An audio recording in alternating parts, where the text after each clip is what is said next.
Halo Kopiers, apa kabar? Bersama gua Albert di sini Dan gue Peter. Kita berada di konten profiling yang bertema From Zero to Hero.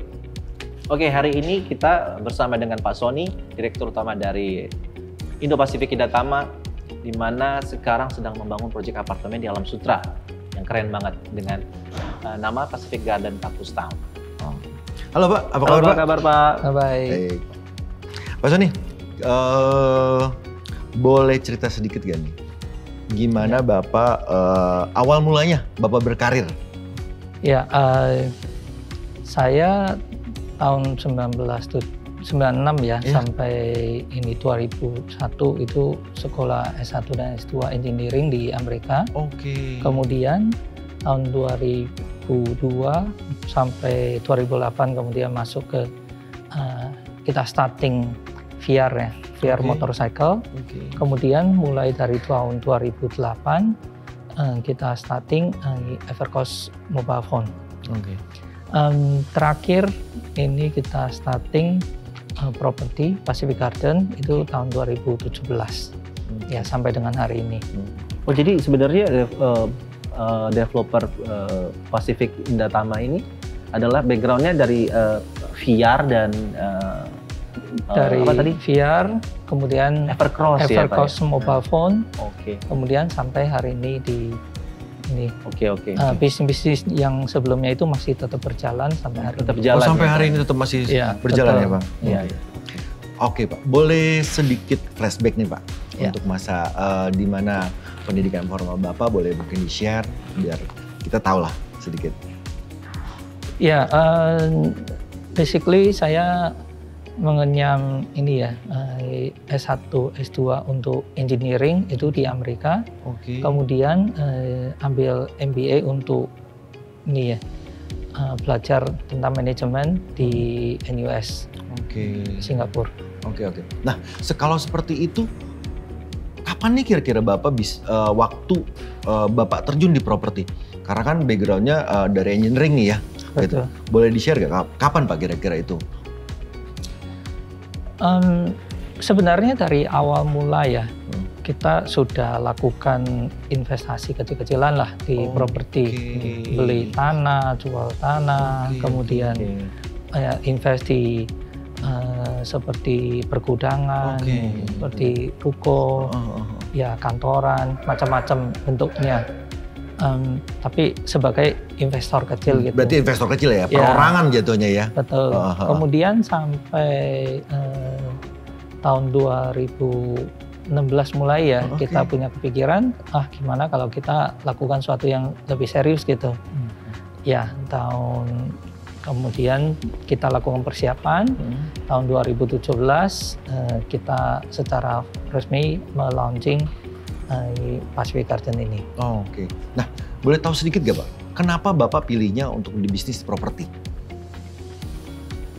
Kalau kita melihat bisnis properti ini adalah suatu bisnis yang boleh bilang dia itu forever. Dari sejak dulu manusia ada sampai sekarang, saya yakin sampai 1000 tahun lagi, manusia masih membutuhkan yang namanya itu properti. Iya. Jadi pertama ini suatu bisnis yang boleh bilang never die punya never gitu. Die, ya. Ya. Banyak bisnis yang lain kadang itu udah menghilang, tapi ya properti itu tidak akan mati punya gitu. Ini suatu ya. Hal yang kedua, properti sebenarnya lebih dari membangun suatu struktur infrastruktur untuk hunian atau untuk kantoran gitu. Tapi sebenarnya lebih dari itu, ini properti adalah suatu yang sebenarnya berhubungan sangat erat dengan komunitas manusia gitu. Jadi di sini soft function dari sini kita ngomong, saya membangun suatu ini ya house ya.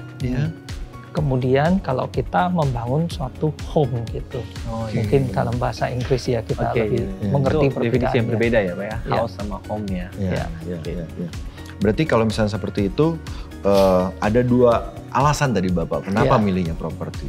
Betul. Nah, saya mau tanya sedikit nih dengan berhubungan apalagi dengan masa-masa sekarang nih. Yeah. Pastinya Bapak sudah mengalami lah masa-masa yang dimana dibilangnya oke lah masa-masa sulit lah Pak ya. Gitu. Nah, bagaimana menurut Bapak untuk masa-masa sulit ini yang di masa corona ini? Bagaimana menurut pandangan Bapak dan pendapat Bapak untuk menghadapinya ini? Oke. Terus terang COVID ini suatu boleh bilang krisis yang luar biasa ya, di luar dugaan dari semua orang. Betul. Tapi kita selalu percaya satu prinsip itu, di mana krisis itu di belakangnya itu ada kesempatan. Oke. Yang sebenarnya kita lihat ini ya, masa COVID yang sulit ini, ya kan? Justru di saat ini kalau kita lakukan suatu yang baik, itu hasilnya akan dilirik dan dihargai lebih banyak orang. Contohnya, kalau biasa, waktu-waktu biasa kita melakukan pembangunan ini, ya kan, orang akan lihat, oh ya ini suatu yang normal lah, seharusnya Anda sebagai developer lakukan hal demikian. Tapi kalau di masa-masa sulit seperti begini, kita tetap melakukan pembangunan on time, on quality, ya kan? Ini akan dinilai berbeda dari konsumen. Ini justru suatu kesempatan yang sangat baik bagi kami untuk meyakinkan dari konsumen itu. Berarti kalau secara nggak langsung dibilang bahwa saat ini Bapak bekerja di Pacific Garden ini dan Pacific Garden itu melakukan hal itu. Betul. Wah, sangat bagus. Tapi saya di sini mau ada sedikit headline ya Pak ya. Dari kata-kata tadi Bapak itu bahwa di setiap ada masalah atau kesulitan lah ya, krisis akan krisis di situ. Itu ada satu peluang di situ. Betul. Ya. Oke. Berarti Kopiers gini. Bapak tadi Pak Sony sudah menjelaskan bahwa di suatu kesulitan atau krisis di situ ada peluang. Dan makanya kita harus punya kepercayaan diri Pak ya pasti ya. Betul. Dan kita berusaha lebih ya pasti ya. Kalau seperti itu, Bro Pin. Saya ada pertanyaan nih Pak. Jadi kan ini dampak COVID yang tadi Bapak bilang itu kuat banget gitu. Gimana sih menurut Bapak ini terhadap properti ya? Jadi bukan hanya terhadap proyek Bapak ya. Tadi barusan Bapak bilang kalau Pacific Garden sendiri tetap on time, tetap komitmen jalan. Nah, gimana secara general Bapak ngelihat properti, maksudnya yang lihat COVID ini gimana terhadap properti Indonesia ini? Secara general ya? Secara general aja gitu. Iya. Kalau secara general, COVID ini akan dalam waktu dekat ya akan mempengaruhi daya beli dari masyarakat dan memberikan tekanan cash flow yang sangat besar terhadap semua bisnis gitu. Ya. Tapi kalau kita bisa menghandle hal ini akan membawa suatu penghasilan yang lebih dari kita. Itu satu. Kedua, ya ini untuk semua teman-teman, mungkin untuk semua bisnis ya, tidak hanya di properti saja. Ya, kita melihat itu COVID ini akan membawa suatu new normal. Gitu. Suatu gaya hidup yang berbeda. Sebagian gaya hidup lama akan balik, tapi sebagian gaya hidup itu akan gone forever, akan berubah selamanya. Jadi kita selalu perlu melakukan adjustment, penyesuaian lah terhadap model bisnis kita, ya terhadap ini bagaimana perencanaan cash flow ya. Kalau bisnis itu selalu cash flow itu sangat penting gitu ya Pak ya. Ya, jadi ini yang mesti kita perhatikan ya, bagaimana spesifiknya itu tergantung masing-masing bisnis gitu, masing-masing kondisinya. Jadi menurut Bapak yang perlu diperhatikan adalah cash flow-nya tadi ya Pak? Cash flow harus itu adalah kunci di hari ini. Gitu. Jadi kan ada, boleh sedikit saya potong Pak, jadi ada cash flow itu kan berkaitan sama dengan human resources, misalnya banyak yang, tapi kalau cash flow-nya sekarang dari daya beli kita kan sangat-sangat hancur gitu kan. Nah, nggak ada yang beli, cash flow nggak masuk, tapi tetap hiring orang gitu. Kira-kira menurut Bapak, sedikit aja nih Pak, kira-kira Bapak tuh kalau boleh share ke teman-teman para businessman atau termasuk kita juga nih kalau yang punya property agent gitu kan, daya beli lagi turun, gimana itu menurut Bapak kurang lebih seperti apa? Kalau kita cerita cash flow ya, pertama ya kita harus memotong spending yang tidak perlu. Oke. Tapi jangan sampai over. Oke. Jadi kita lakukan seperti begini.